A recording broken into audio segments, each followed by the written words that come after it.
Good morning everyone. Yes now again I am here for to you. और आज की Hindi online class में पुनः आप सभी का एक बार स्वागत है। तो प्यारे बच्चों, आप लोग कैसे हैं? आई होप आप लोग स्वस्थ हैं, अच्छे हैं और अपनी स्टडी को कंटिन्यू कर रहे हैं और आप लोगों को आनंद भी आ रहा है। तो पिछली बार हम लोगों ने अपनी हिंदी की कक्षा एक कविता पर खत्म की थी। आज पुनः हम लोग अपनी हिंदी की पाठ्य पुस्तक मयूर पंख का ही एक और अगला वाला पाठ जो है वह आरंभ करने वाले हैं, जो एक छोटा सा हमारे पास किस्सा है। जैसा कि आपके पाठ का नाम है पाठ 14 सच्चाई की खेती। सच्चाई की खेती दो अलग अलग चीज़ें हैं। सच्चाई जो हमारे अंदर होती है, एक भाव होता है, और खेती एक कार्य है जो हम करते हैं। तो फिर आखिर ये दोनों चीज़ों का आपस में क्या जोड़ है, इसको जानने के लिए, समझने के लिए हम लोगों को सबसे पहले इस पाठ को पढ़ना होगा। तो सभी लोग जल्दी से अपनी पुस्तक खोल लीजिए और उसमें पाठ 14 और पेज नंबर 95 और 96 यानी पेज नंबर 95 और 96 निकाल लीजिए और फिर हम साथ में इस पाठ को, कहानी को आगे बढ़ाएंगे बेटा।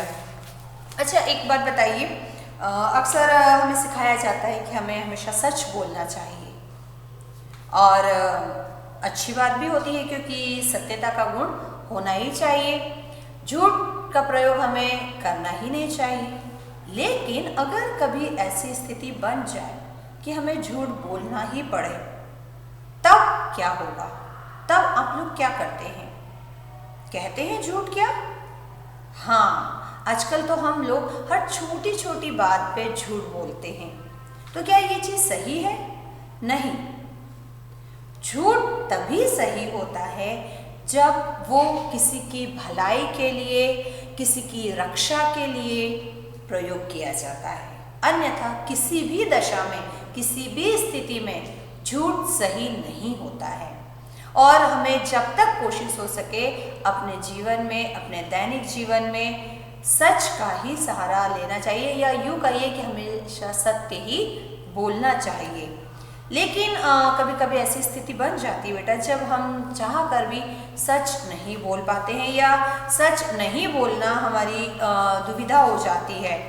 उस समय हमें ये जरूर ध्यान रखना चाहिए कि आखिर सामने वाले ने या हमने कभी झूठ बोला भी है तो उस समय स्थिति कैसी थी।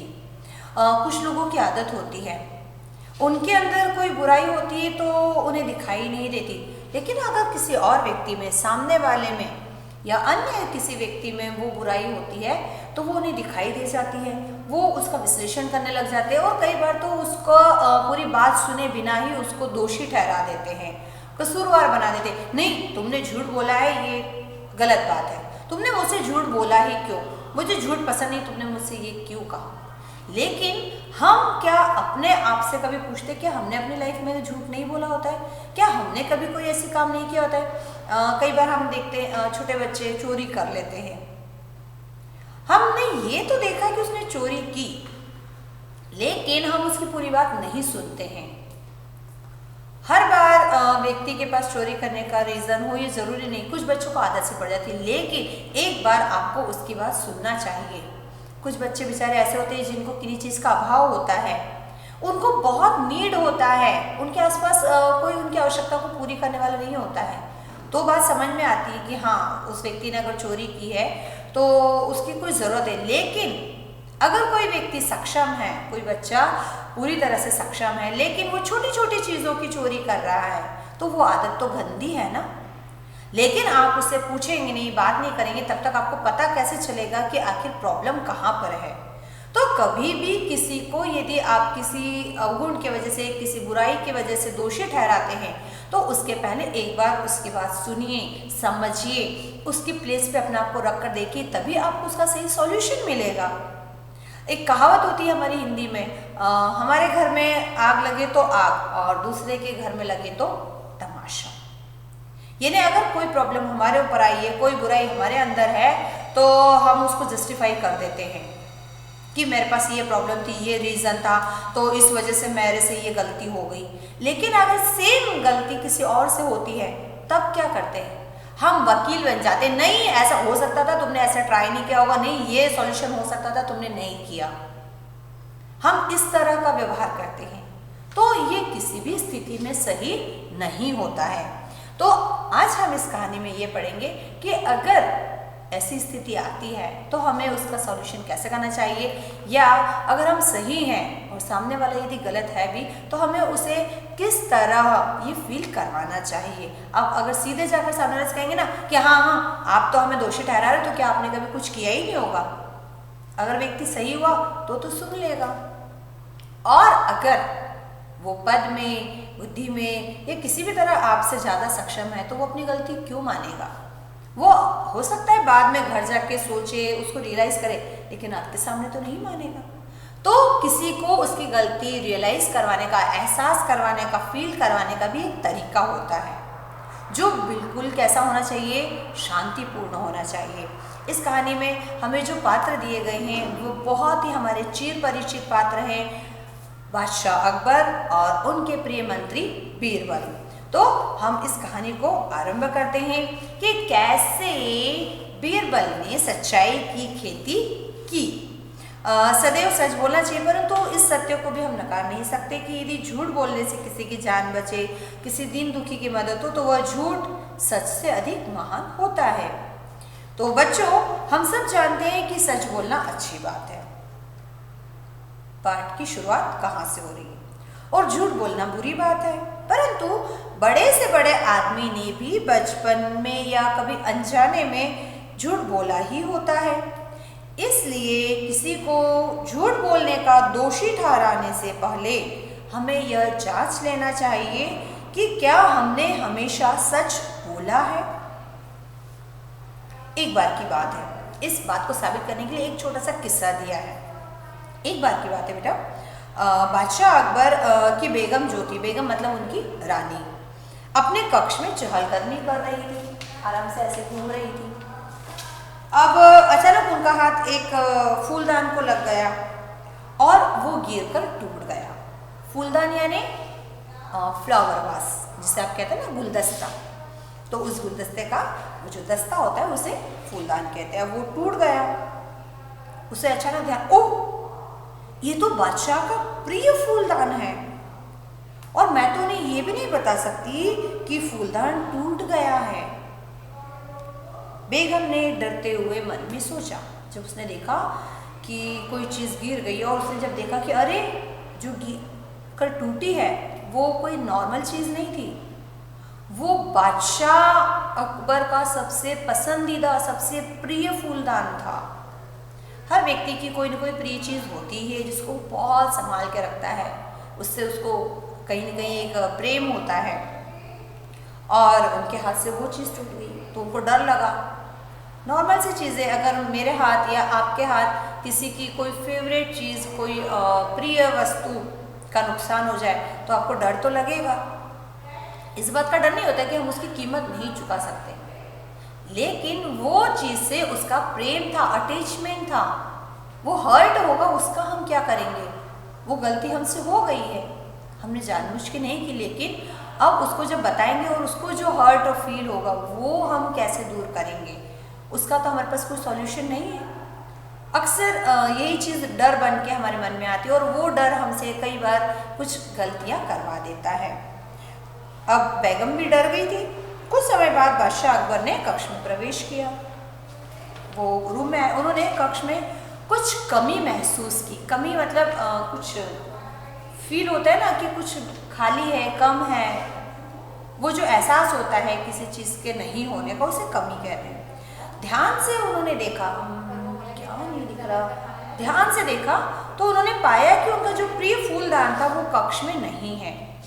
उन्होंने बेगम से पूछा, वो फूलदान कहाँ है जो मुझे चीनी यात्री ने उपहार में दिया था।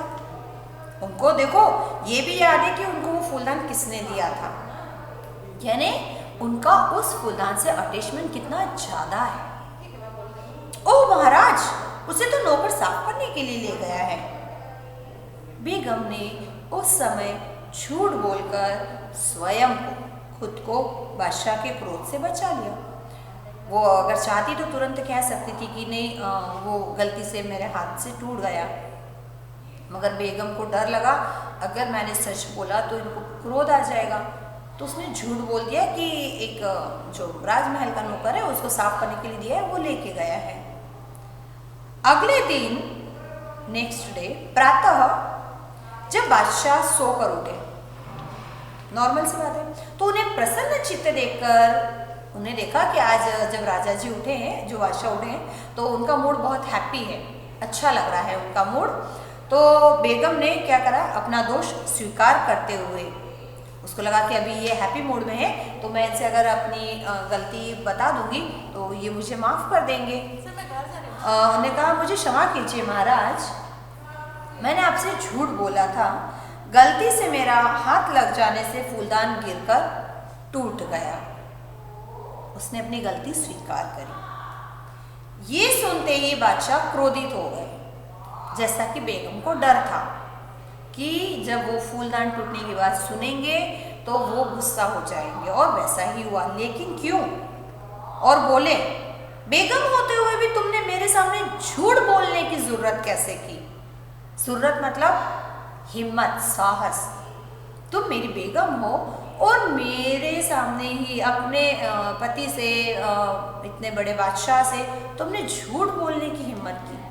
ऐसा कैसे कर सकती हो? हम किसी प्रजाजन को, किसी छोटे व्यक्ति को ये समझाए कि राजा से झूठ नहीं बोलना चाहिए तो समझ में आता, लेकिन तुमने बेगम होकर झूठ बोला। गुस्सा आया था। मैं तुम्हें फूलदान तोड़ने के लिए तो क्षमा कर सकता हूँ, हो जाता है, नॉर्मल है, कभी हाथ लगकर टूट गया। ये बात तुम मुझे कल भी बता सकती थी जब वो फूलदान टूटा और मैंने तुमसे पूछा था, तो मुझे इतना बुरा नहीं लगता। पर झूठ बोलने के लिए दंड स्वरूप आदेश देता हूं कि तुम तुरंत राजमहल छोड़कर चली जाओ। बादशाह को इस चीज का गुस्सा नहीं आया कि उनका प्रिय गुलदान टूट गया। उन्हें क्रोध किस चीज का आया कि उनके प्रिय व्यक्ति ने, उनके साथ रहने वाले व्यक्ति ने, वो बेगम जो हमेशा उन्हें अच्छे से जानती है, उसने भी उनसे झूठ बोल दिया। गुलदान एक निर्जीव चीज है, लेकिन आपने जो झूठ बोला वो भाव तो व्यक्ति के प्रति आपने उस समय प्रयोग किया है ना, वो हर्ट कर गया। उन्होंने कहा कि तुम तुरंत इस राजमहल को छोड़कर चली जाओ। टूटा हुआ गुलदान जोड़ा जा सकता है, लेकिन झूठ बोलने वाले व्यक्ति को हम कैसे जोड़ सकते हैं, या उसके अंदर वापस से ईमानदारी या सच्चाई कैसे ला सकते हैं? तो उन्होंने क्या किया कि उनको कहा कि आप अभी थोड़ा रुक जाइए, है ना।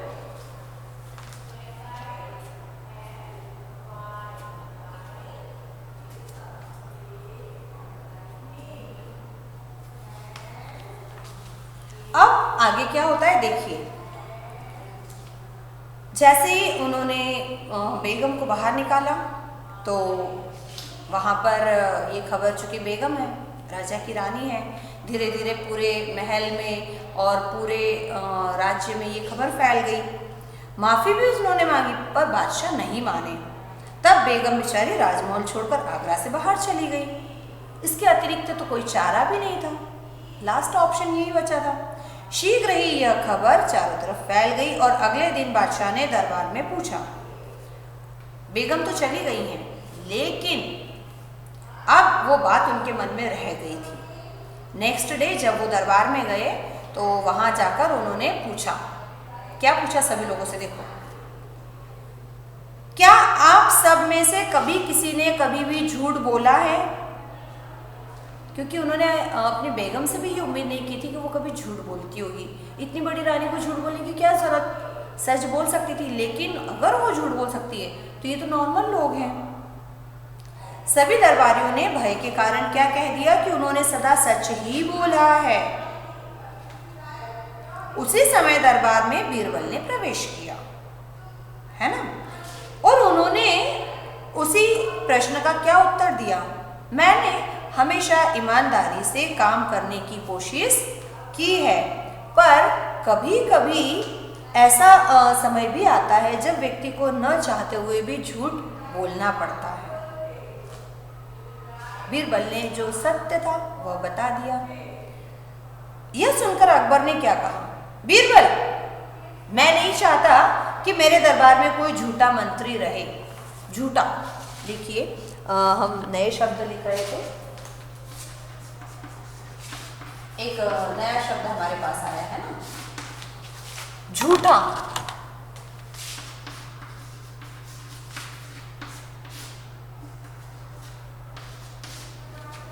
झूठा मतलब जो झूठ बोलता है उसे झूठा कहते हैं। तुम भी झूठ का सहारा लेने में विश्वास रखते हो, अतः तुम भी मेरे आदेश से तुरंत आगरा छोड़ दो। तुरंत, ये शब्द हम लोगों ने इसके पहले पढ़े हैं, लेकिन हम लोगों ने इसको पाठ के अंतर्गत नहीं पढ़ा है कभी भी। और उन्होंने बीरबल को भी तुरंत राजमहल और राज्य छोड़ने का आदेश दे दिया। अब ठीक है, जब बेगम को वो महल से निकाल सकते हैं तो बेचारा बीरबल तो एक छोटा सा मंत्री था, चला गया। ये खबर कहाँ पहुंची? जब बेगम को बादशाह अकबर के इस आदेश का पता चला तो उसने क्या किया, उसको बुरा लगा, क्योंकि वो भी बीरबल को जानती तो थी कि महाराज ने मुझे निकाला, फिर अपने अच्छे विश्वास पात्र मंत्री को भी निकाल दिया। अपने नौकर को भेजकर बीरबल को बुलवा लिया। बीरबल जब बेगम से मिले तो बेगम ने पूर्व घटित घटना सुनाई। जब बीरबल उनसे मिले तो उन्होंने बताया कि उनके साथ भी कुछ ऐसा ही हुआ था। उन्होंने अपनी झूठ बोला था, लेकिन झूठ को उन्होंने क्या किया था, एक्सेप्ट भी कर लिया था, लेकिन फिर भी राजा ने सिर्फ इतनी छोटी सी बात पर उनको महल से निकाल दिया। और ऐसा ही बेचारे बीरबल के साथ भी हुआ, तो उनको बहुत बुरा लगा। बीरबल ने बेगम को मदद करने का भरोसा दिया। बीरबल बेगम से विदा लेकर एक अच्छे जौहरी के पास गए। किसके पास गए बेटा? जौहरी। ये जौहरी कौन होता है, कोई बताएगा हमें? जौहरी मतलब जो सोने की चीजें बनाता है या सोने के आभूषण बनाता है। बेचने वाला तो आपका ज्वेलर होता है बेटा, है ना, लेकिन जो उसको बनाता है, जो उसकी अच्छे से पहचान करता है, वो जौहरी कहलाता है। उसके पास गए और क्या किया उन्होंने, देखो, उन्होंने जौहरी को गेहूं के दाने दिखाए। आप लोगों ने देखे कभी गेहूं के दाने? वो जिसकी चपाती आप खाते हैं ना, वो गेहूं का ही आटा होता है। आटा पिसवाने के लिए जब मम्मी देती है तो उसके पहले गेहूं साफ करती है ना, कभी देखना बैठ के साथ में। वो दाने उन्होंने ले जाकर उस जौहरी को दिखाए, सुनार को जाके बोला, मैं चाहता हूं कि तुम इसी प्रकार के सोने के दाने बनाओ जो बिल्कुल गेहूं के दाने जैसे लगते हो। अब आखिर बीरबल करना क्या चाहते हैं, हम देखते हैं। कुछ ही दिनों में गेहूं के सोने से बने दाने तैयार हो गए। बीरबल उन्हें लेकर बादशाह के पास दरबार में पहुंचे। वैसे तो उनको आगरा से बाहर जाने का ऑर्डर मिला हुआ था, लेकिन अब चूंकि बड़े व्यक्ति हैं, राजा हैं, लेकिन कभी कभी गलती हो जाती है तो उनको रियलाइज करवाने के लिए छोटे मोटे घटनाएं करना पड़ती हैं। वे अकबर से बोले वहां जाकर, महाराज, आपके आदेश के अनुसार मुझे यहाँ नहीं आना चाहिए, पर एक आश्चर्यजनक घटना ने मुझे आपके आदेश का उल्लंघन करने पर विवश कर दिया। आश्चर्यजनक, आश्चर्यजनक, और क्या करा उसने? उल्लंघन।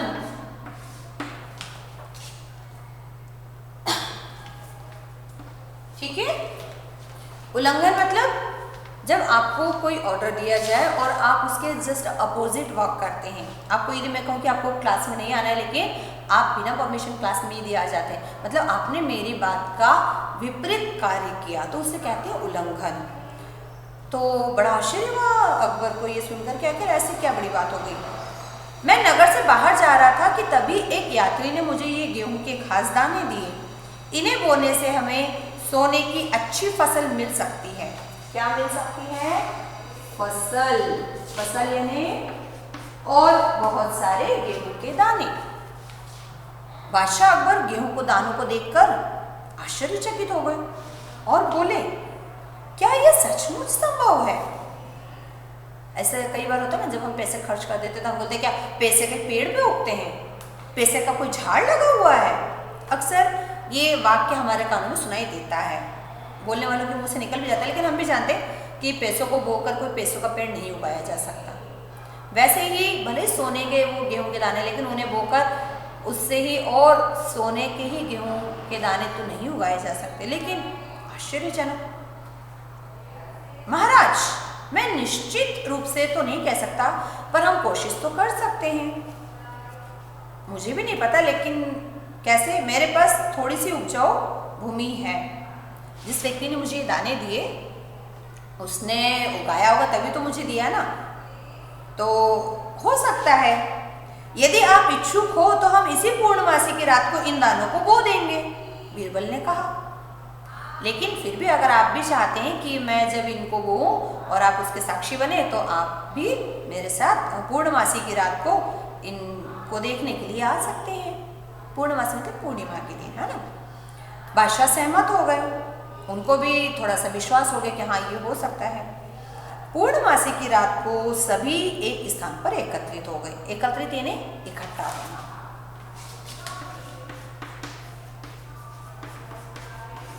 एकत्रित। अब क्या हुआ, बीरबल अब सोने के दानों को बोना शुरू करो। बादशाह ने ऑर्डर दिया, जिसके लिए बुलाया है वो काम चलो अब शुरू करो। अब महाराज मैं इन्हें नहीं बो सकता। क्यों? क्योंकि मैंने अपने जीवन में कई छोटे छोटे झूठ बोले हैं। अब उन्होंने अपनी कंडीशन बताई कि मैं इसको नहीं बोल सकता क्योंकि मैंने कई बार अपनी जिंदगी में थोड़े छोटे छोटे झूठ बोले।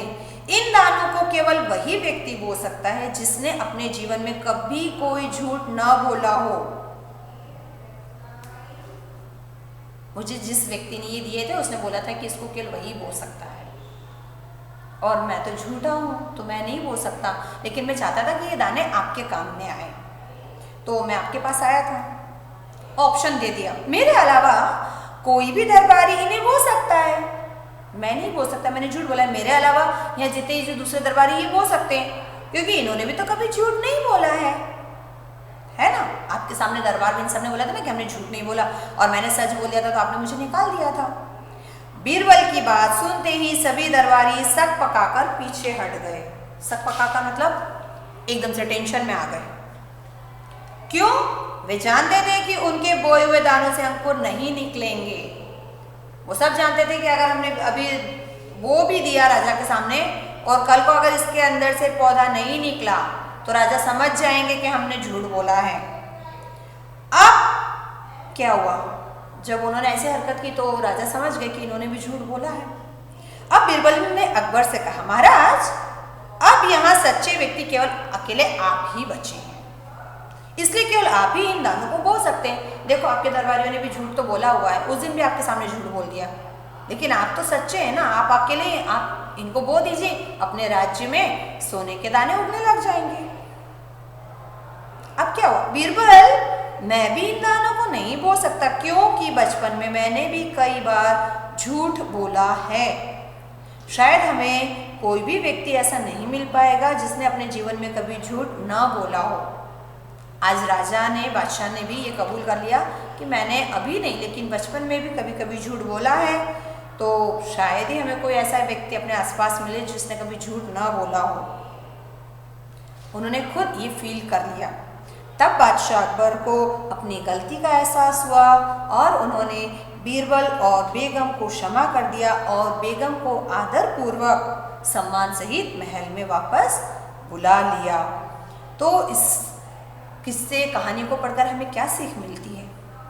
पहला, हमें अपने क्रोध पर नियंत्रण रखना चाहिए। जब हम क्रोध में हो तो हमें तुरंत कोई निर्णय नहीं लेना चाहिए, और जब हम मुसीबत में हो तो हमें अपने बुद्धि का प्रयोग करके सही कदम उठाना चाहिए, जैसा कि बीरबल ने किया। वो तुरंत यदि राजा से कुछ कहते तो वो मानते ही नहीं। उन्होंने एक तरकीब लगाई और राजा को ये एहसास करवा दिया कि सभी लोग परिस्थितिवश कभी ना कभी थोड़ा झूठ बोलते हैं, तो उसको आप समझिए, उसकी बात को पूरा सुनिए, फिर आप निर्णय दीजिए। तुरंत क्रोध में आकर आपने जिसको चाहा उसको निकाल दिया, और झूठे लोग तो आपके आसपास थे ही। मैंने और बेगम ने सच बोल दिया तो हम लोग आपको झूठे हो गए। तो हमें इस कहानी के द्वारा अपने जीवन में भी यही कार्य करना चाहिए कि विपरीत परिस्थितियों में भी संयम बनाए रखें और सच का साथ अवश्य दें। कभी ऐसा लगे कि झूठ की स्थिति आ रही है तो बहुत बहुत सोच विचार कर ही उसका सहारा लेना चाहिए। कुछ शब्द हम यहाँ पर लिख रहे हैं, फिर आप इसमें लिख लीजिएगा। सक पका कर,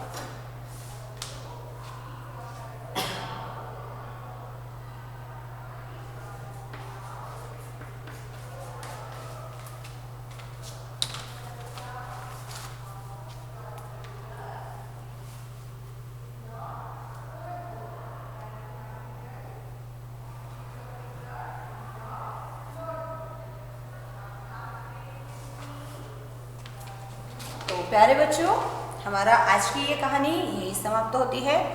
अगली कक्षा में हम पुनः मिलेंगे, फिर इस कहानी को थोड़ा आगे बढ़ाएंगे और इससे संबंधित अभ्यास प्रश्न लेखन का कार्य करेंगे। तो तब तक आप इस कहानी को पुनः पढ़िए, एंजॉय कीजिए, और आपको यदि कुछ इसमें अच्छा लगता है या ऐसा लगता है कि मैम ये चीज़ हमें नहीं समझ में आई है तो आप मुझसे कहिए। ठीक है बेटा, तब तक के लिए बाय बाय।